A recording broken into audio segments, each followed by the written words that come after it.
Today I'm going to demonstrate a box step up with a reverse lunge.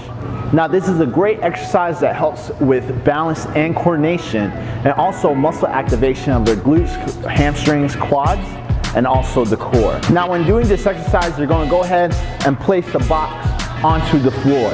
Now we're going to go ahead and walk all the way to the box, and I'm going to go ahead and place my foot, my complete foot, on top of the box.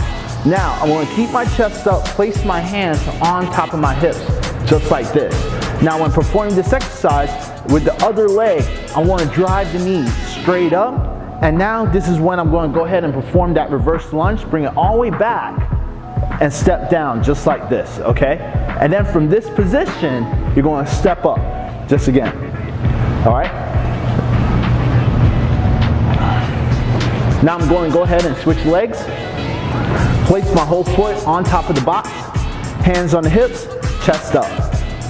Bring this knee all the way up and bring it all the way back out.